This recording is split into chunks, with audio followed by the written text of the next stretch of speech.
आनंद आनंद परमानंद सतगुरु मंगनानंद जी साहेब सत्संग आश्रम डेरा सतगुरु प्रीतानंद जी साहेब धाम निगाना जिला भिवानी हरियाणा के सौजन्य से महाराज जी ने कहा है, जब शिष्य तैयार हो जाता है तो उसका गुरु से मिलाप हो जाता है। सच पूछो तो गुरु ऐसे शिष्य को आप ही तलाश कर लेता है। हजूर महाराज जी को संगत प्रेम से बड़े महाराज जी कहते हैं। उनके पिताजी सूबेदार मेजर थे। उन्हें साधुओं से मिलने का शौक़ था। बिजी साधु के पास जाते, आपको साथ ले जाते। आप जितना समय उनके साथ रहे, साधुओं से मिलते रहे। इस तरह धीरे धीरे आपको साधुओं से मिलने का शौक़ हो गया। जब आप बड़े हुए तब ये शौक़ और बढ़ गया। इसमें कोई शक नहीं कि रूहानियत एक अमली ज्ञान है, क्योंकि एक वक्त था जब आप खुद कहते थे कि गुरु की क्या ज़रूरत है। आप अपने जीवन के शुरू के दिनों में विभिन्न संस्थाओं के प्रेसिडेंट, सेक्रेटरी आदि रहे, लेकिन जब आपको उच्चतर ज्ञान होने पर ग्रंथों का ठीक व्याख्या की समझ आई तो आप गुरु की तलाश करने लगे। आप गुरु ग्रंथ साहब पढ़ा करते थे। उसमें बार बार जिक्र आता था कि हर एक को गुरु की तलाश करनी चाहिए। इसलिए जहाँ से भी पता चला आप वहाँ गुरु की खोज में गए। बाग में फूल भी होते हैं, कांटे भी। कई महात्मा मिले, बातचीत हुई, लेकिन वे दे कुछ न सके। फिर भी आप कहीं से निंदा का भाव लेकर न आए। आखिर आपकी तब्दीली पेशावर में हो गई। वहाँ आपने एक फ़कीर को देखा। उसने लंगोटी पहने हुए थी। वह मस्ती में बैठा था। कई महीने आपने लगातार उसकी संगति की। वह कई बार आकर आपके पास महीना महीना रहा, लेकिन उसने आपको कुछ न दिया। हार कर एक रात आपने उसे घेर लिया और कहा कि आज तो मुझे सच बता दो। उसने कहा, अगर सच पूछते हो तो बात यह है कि अभी तुम्हारा समय नहीं आया। आपने पूछा कि क्या इस जन्म में समय आएगा? वह बोला, हाँ आएगा। आपने कहा, बताओ वह कौन सा महात्मा है? उसने जवाब दिया कि वह खुद ही तुम्हारे पास आ जाएगा। जब आपका तबादला पेशावर से मरी पहाड़ पर हुई तो एक दिन बाबा जमल सिंह जी महाराज वहाँ आ पहुँचे। उनके साथ बीबी रुक्को भी थी। बाबा जी महाराज बीबी रुक्को से बोले, हम इस सिख के लिए यहाँ आए। बीबी रुक्को ने कहा, इसने तो आपका अभिवादन भी नहीं किया। इस पर बाबा जी ने कहा कि अभी इस बेचारे को क्या पता, परसों ही मेरे पास आएगा। उन दिनों बाबू सुखदयाल के चौबारे में ठहरे हुए थे और श्री गुरु ग्रंथ साहब में सत्संग किया करते थे। 2 दिन बाद बड़े महाराज जी के एक दोस्त ने उनसे कहा कि आप संत महात्माओं से मिलने के शौकीन हो, आओ आज आपको एक महात्मा के दर्शन करवाऊँ। वो आपको उस दिन बाबा जी महाराज के पास ले गया। आप कई दिन उनकी संगति में रहे। आप सवाल करते गए, बाबा जी जवाब देते गए। जो आपके 20 साल के संशय थे वो 4 दिनों में ख़त्म हो गए। आपने नाम के लिए अर्ज़ की, पर साथ ही यह भी कहा कि राधा स्वामी नाम को आप सुनना नहीं चाहते।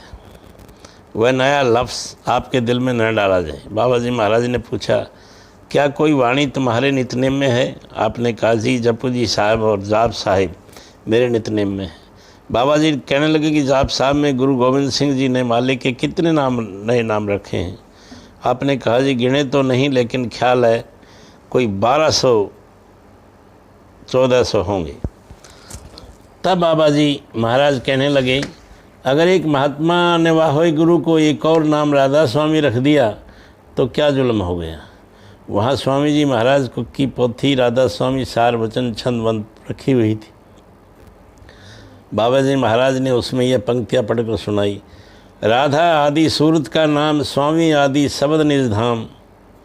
सूरत शब्द और राधा स्वामी दोनों नाम एक एक कर जानी।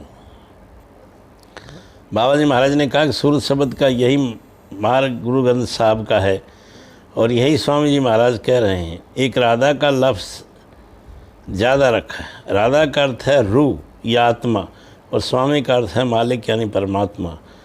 आपकी तसल्ली हो गई।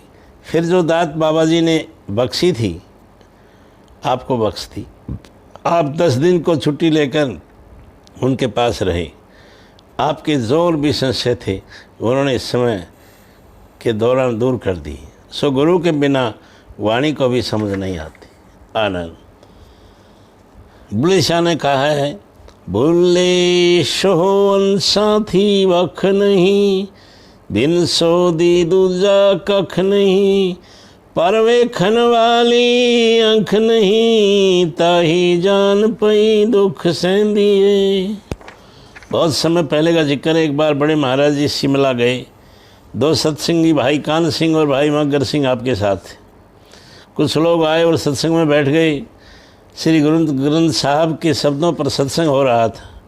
बड़े महाराज जी ने कहा, अगर कुछ कहना हो तो वाणी को व्याख्या बंद कर दें। वे बोले नहीं। जब शब्द पूरा हो गया तो कहने लगे कि हमें आपके साथ बातचीत करनी है। आपने कहा बहुत अच्छा।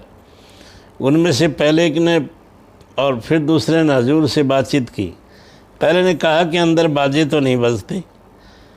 आपने कहा बजते हैं। उसने पूछा सबूत। आपने कहा कि गुरु ग्रंथ साहब को मानते हो? बोला क्यों नहीं?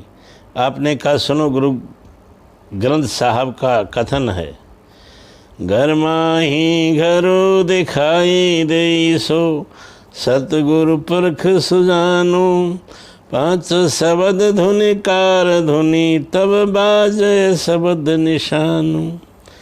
जब वाणी में से बता दिया तो कहने लगा, जी मैं तो मानता हूँ लेकिन वह साथ वाले नहीं मानते। आपने जो कुछ कहा सच कहा है।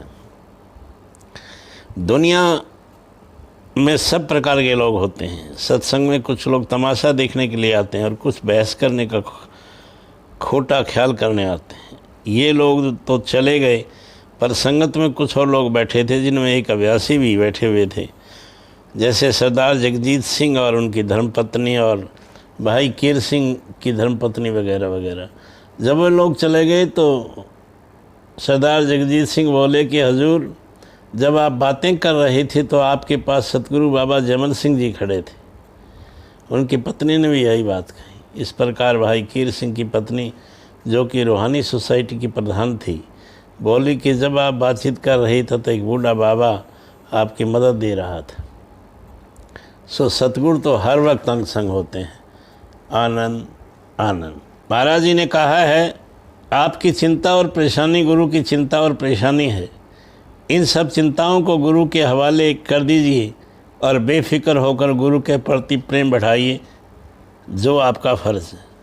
एक दिन बड़े महाराज जी बाबा जी महाराज के पास आए तो वे मंडाली गांव के 2 जाट सत्संगियों मच्छर और रामदीता से मिले। वे अच्छे प्रेमी थे। जब तक सुबह उनको अंदर गुरु के दर्शन न होते तो वो काम को हाथ न लगाते। जो प्रेमी हो, गुरु भी उनकी देखभाल करता है, कभी कभी आजमाइश भी करता है। उन्होंने अपने खेतों से मक्का बोया हुआ था। उस दिन कुएं से खेतों को पानी देने की उनकी बारी थी। रामदीता ने कहा, मच्छर आज महाराज जी बाबा महाराज जी के दर्शन नहीं हुए। मच्छर ने जवाब दिया, मुझे भी नहीं हुए, लेकिन अगर आज पानी न दिया तो मक्का सूख जाएगा। रामदीता बोला, सूख जाएगा तो गुरु का सूख जाएगा। और दोनों फिर भजन पर बैठ गए। 1 घंटे के बाद महाराज जी के दर्शन हो गए। तब उठकर रहट चलाई और पानी दिया। मक्का पहले से भी 2.5 गुना हुआ। सतगुरु हमेशा शिष्य के अंग संग होते हैं और हर बात में मदद करते हैं। आनंद। आनंद।